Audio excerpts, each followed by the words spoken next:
News when you want it with Bloomberg News Now. I'm Amy Morris. There's your closing bell for this Monday on Wall Street, where stocks jumped for a second day, extending the recovery from a sharp drop that reached 10% last week as industrial and energy shares rallied on economic data. And of course, we bring you those closing numbers each day here at Bloomberg. The S&P 500 gained 36 points. NASDAQ gained 55 points. The Dow is up 354 points.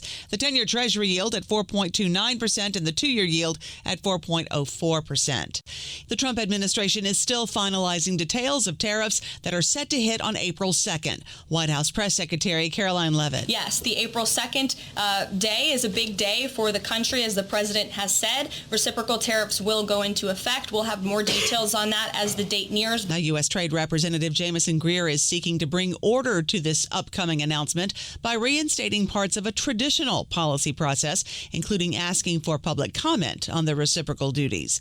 In world news, President Trump says he will hold Iran responsible for continued Houthi interference with international shipping. Bloomberg national security correspondent Nick Wadhams says Trump has encouraged Israeli attacks within Iran. Israel doesn't have the capacity to do a strike against Iran's nuclear capability that the U.S. would, but it's not even clear that the U.S. has that capacity. I mean, Iran has spent a lot of time hardening its nuclear facilities. They are deep, deep underground. They are at sites that potentially we don't even know about. The move raises the possibility of retaliatory strikes if the Houthis don't stop their attacks.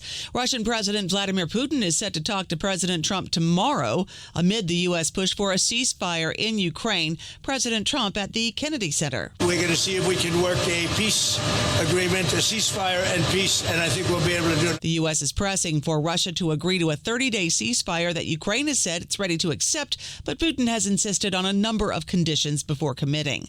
European leaders are worried that Trump may concede too much on Ukraine's behalf in a direct exchange with Putin.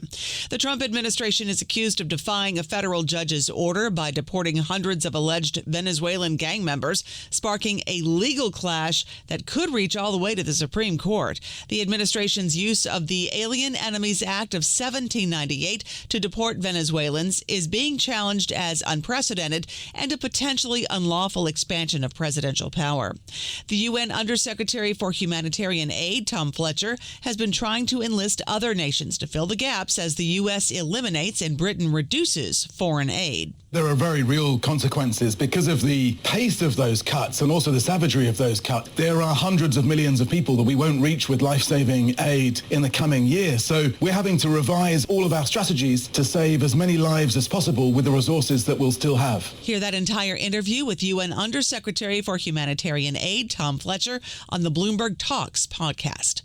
President Trump says President Biden's last-minute pardons of members of Congress who investigated the January 6th attack on Capitol Hill are void because he says Biden signed them with an auto pen, but he didn't present any evidence to support his claim. And legal experts say that wouldn't matter anyway. They disagree that the auto pen doesn't count. Trump's comments suggest his administration may attempt to prosecute some of the president's biggest political adversaries, including former Representative Liz Cheney and infectious disease expert Dr. Anthony Fauci. The Federal Trade Commission says it has enough resources to police the tech sector, despite a government-wide cost-cutting effort. The new FTC chair, Andrew Ferguson, says it's not just the tech sector that they're watching. No matter who you are, I think it's important to proceed like the FTC is a vigilant cop on the beat. We're surveying the markets. We're looking for competition problems. We're looking for violation of the consumer protection laws. And if we think they're there, we're going to go to court. The FTC is gearing up for a trial next month to break up Meta Platforms. Ferguson was a guest on Bloomberg Technology. Retail sales rose by less than forecast in February, and the prior month was revised lower, adding to some concerns of a pullback in consumer spending.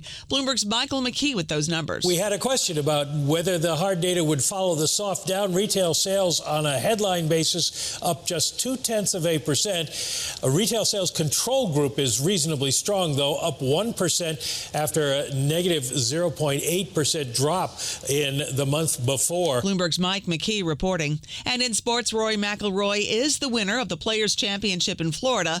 McIlroy defeated J.J. Spaun this morning in a 3-hole playoff to win his second Players' title. That's news when you want it with Bloomberg News Now. I'm Amy Morris, and this is Bloomberg.